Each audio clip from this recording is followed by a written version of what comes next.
December 19, 1944. Verdun, France. 16 senior Allied commanders sat in a freezing room. The Battle of the Bulge raged 50 miles north, the largest battle ever fought by the United States Army. The 101st Airborne was surrounded at Bastogne. Eisenhower asked the question on which the war might turn. "How soon can you attack?" Field Marshal Montgomery said. "1 week." Others murmured about 10 days. Then General George S. Patton stood up. "I can attack with 3 divisions in 48 hours." The room went silent. General Omar Bradley, Patton's friend and superior, stared at him, thinking the man had lost his mind. It was impossible. Patton's entire Third Army was facing east, attacking into the Siegfried Line. To reach Bastogne meant turning 250,000 men 90 degrees in the worst winter in decades and attacking uphill into the teeth of German armor. But on December 26th, Patton's tanks smashed through to Bastogne. And when the news reached him, General Omar Bradley said something he would remember and would be remembered for the rest of his life. This is the story of that promise, that impossible pivot, and what it compelled one measured, quiet man to finally admit. December 18, 1944. Night.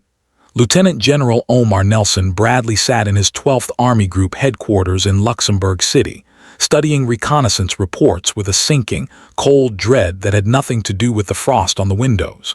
For 2 days, German forces had been pouring through the Ardennes Forest, the supposedly impenetrable terrain where Allied intelligence had assured him no major offensive could occur. Those assurances were now revealed as catastrophically wrong. The scope was staggering. Over 200,000 German troops supported by nearly 1,000 tanks had smashed into the thinly held American line. Units were scattered, communications shattered. Some divisions had simply disintegrated under the onslaught. The map showed a deep, terrifying bulge pushing into Allied territory. Bradley, the calm and methodical commander known as the GI General, felt the full weight of responsibility. He had accepted the intelligence. He had positioned inexperienced troops in what he believed was a quiet sector. Now, the front was collapsing. He picked up the phone and called Lieutenant General George Smith Patton Jr., commanding the Third Army to the south.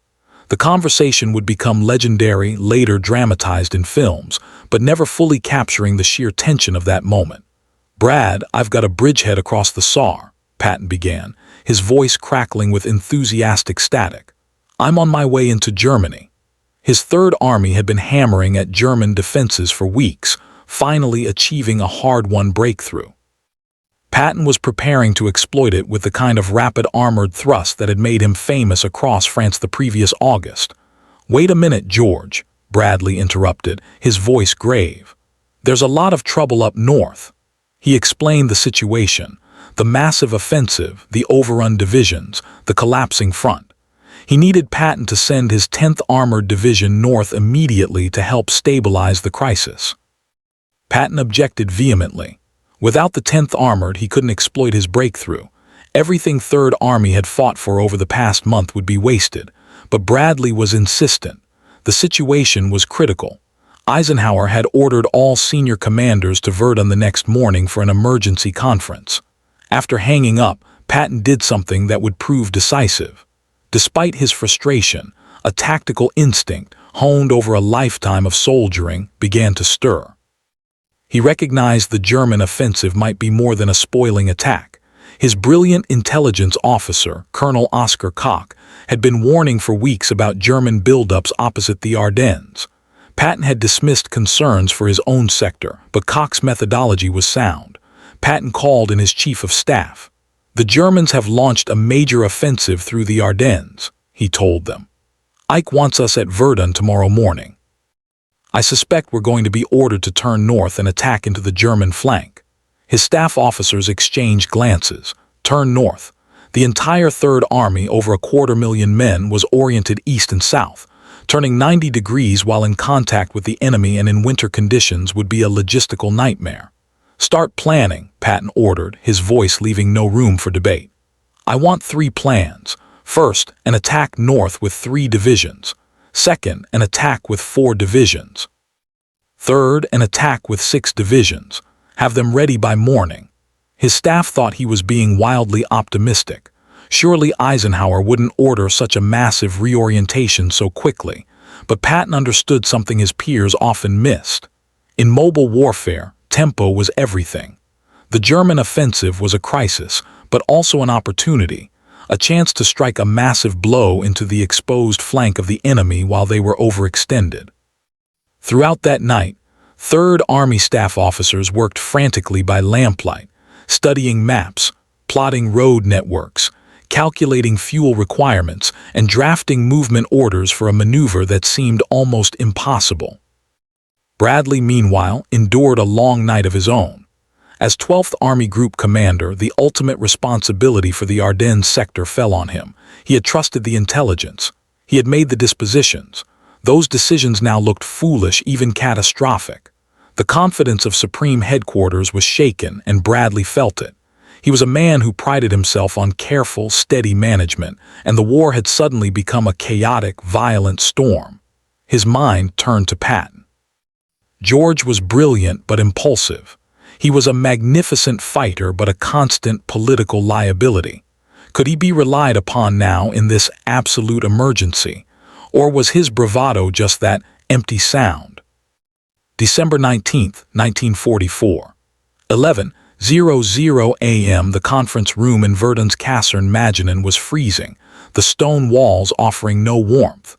The 16 senior Allied commanders sat bundled in heavy coats, their breath visible in the cold air.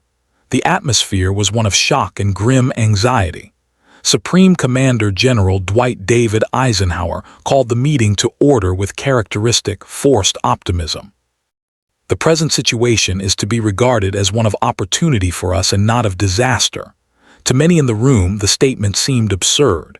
German forces had driven a massive bulge into Allied lines. American casualties were mounting by the hour. The key crossroads town of Bastogne was surrounded, with the 101st Airborne and elements of other units trapped inside. "We must hold Bastogne," Eisenhower declared. "The Germans need those roads. Denying them will slow their entire offensive." But holding meant relieving the surrounded garrison before they ran out of ammunition, food, and medical supplies. Eisenhower then turned to the crucial question. He looked at Patton. "George, how soon can you attack north with a substantial force?" What happened next entered military legend. Patton stood and walked to the large situation map. He did not hesitate. "I can attack with 3 divisions on December 22nd, he stated flatly. 48 hours from that moment. The room erupted in muttered disbelief. Several commanders laughed, a nervous, dismissive sound. British officers exchanged glances and rolled their eyes. Classic American bravado, they thought. Even Bradley, who had hoped for a quick response, was deeply skeptical. He knew Patton's tendency for optimistic predictions and flamboyant rhetoric. He felt a pang of embarrassment. "When can you start?" Eisenhower pressed, wanting to cut through any possible theatrics. "The morning of December 22nd, Patton repeated, his tone leaving no room for doubt. "With 3 divisions, the 4th Armored, the 26th Infantry, and the 80th Infantry. Bradley's own chief of staff leaned over and whispered, "He's bluffing.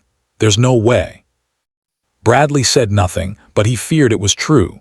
The logistical challenge was incomprehensible. But Patton wasn't bluffing. While his staff had worked through the night preparing contingency plans, Patton had already made his decision. He would execute the 3-division attack plan. The 4th Armored Division would lead as the spearhead, with the 2 infantry divisions providing flank support. The objective: drive north from the Ardennes area, break through German lines south of Bastogne, and relieve the 101st Airborne. Bradley knew Patton well enough from their decades since West Point to recognize a certain steel in his demeanor. Patton didn't make operational promises he couldn't keep, not to Eisenhower in a room full of rivals. But even so, the timeline seemed fantastical. "That's a tall order, George," Bradley said carefully, his voice a mixture of warning and hope. Patton's response was characteristic. "We'll do it. My staff already has movement orders prepared. Units are standing by for execution. We'll attack on the 22nd. The contrast that followed sealed the moment. Field Marshal Bernard Montgomery, commanding the 21st Army Group north of the Bulge, stated that he could not possibly launch a counteroffensive before January 1st. He needed time to properly organize to ensure adequate supplies to methodically prepare. This careful, thorough approach was typical Montgomery. The difference was breathtaking. Montgomery needed 2 weeks. Patton promised 48 hours just to begin. Eisenhower, the supreme diplomat and strategist, made his decision. Patton would attack south of the Bulge on December 22nd. Montgomery would organize a northern counteroffensive for early January. As the conference broke up, Bradley pulled Patton aside. In a low voice filled with the weight of command, he said, "George, you better deliver on this. The whole Allied command structure just heard you promise the impossible." Patton looked at his old friend, his superior officer, and his skeptic. His reply was simple: "I'll be in Bastogne by Christmas." What followed was one of the most remarkable military maneuvers in history. The Third Army, a massive organism of 250,000 soldiers, over 130,000 vehicles, and millions of tons of supply, was actively engaged in combat to the east. Now, it had to disengage, pivot 90 degrees, and attack northward, all while maintaining combat effectiveness in the worst winter Europe had seen in 38 years. The logistics were Herculean. Roads were narrow, icy, and choked with confused traffic. Fuel trucks, artillery tractors, infantry columns, and tank battalions all had to move in a new, coordinated direction. Supply dumps had to be moved. Communications networks had to be torn down and rebuilt. The weather was a brutal enemy. Temperatures plunged below freezing, snow fell in thick blankets, and freezing rain glazed every road into a treacherous slide. Yet Patton's reputation for strict discipline and relentless training paid dividends. Movement orders flew from his headquarters. Engineers prepared routes, marking them with signs. Military police stood for hours in the blizzard at critical intersections, directing the flow. Unit commanders understood that speed, not perfect alignment, was paramount. The 4th Armored Division, the designated spearhead, began moving north on December 19th. This battle-hardened formation, veterans of the Normandy breakout and the race across France, now faced its greatest test, moving over 100 miles in winter conditions, then immediately attacking prepared German defenses. The 26th and 80th Infantry Divisions followed, their soldiers crammed into open trucks, shivering under frozen blankets. By December 21st, through a combination of miraculous staff work, sheer willpower, and the endurance of the American soldier, all 3 divisions were in position south of Bastogne. They had covered distances between 75 and 150 miles. The movement had been executed in 48 to 72 hours, exactly as Patton had promised at Verdun. Bradley, monitoring reports at his headquarters, was amazed. The doubt began to crack, replaced by a dawning realization that Patton might actually do it. The impossible pivot was now a tangible force, poised to strike. On December 22nd, as promised, Patton's forces attacked northward. The fighting was immediate and fierce. The Germans, surprised by the speed of the American response, had fortified the roads to Bastogne. Progress was measured in bloody yards. Tank battles erupted on icy forest trails. Infantry fought house to house in frozen villages. The weather remained abysmal, grounding Allied air support. Inside Bastogne, the situation grew desperate. When German commanders sent a surrender ultimatum to the 101st Airborne, Brigadier General Anthony McAuliffe's legendary one-word reply, "Nuts," epitomized their defiance. But defiance wouldn't stop bullets or cure wounds. Ammunition was running low. December 23rd brought a break in the weather. The skies cleared, and hundreds of C-47 transport aircraft dropped vital supplies into Bastogne. The sight boosted morale, but the garrison's survival still depended on Patton's grinding advance. The 4th Armored Division, organized into agile combat commands, fought its way forward against fanatical resistance. The commander of Combat Command B, Lieutenant Colonel Creighton Abrams, was a tanker of unparalleled aggression and skill. His men would follow him anywhere. On December 26th at 3, 00 p.m., Abrams launched the final thrust. He assembled a task force around Company C of the 37th Tank Battalion and elements of the 53rd Armored Infantry Battalion. The orders were simple: drive straight up the road from Eisenhower to Bastogne, 4 miles through whatever enemy stood in the way.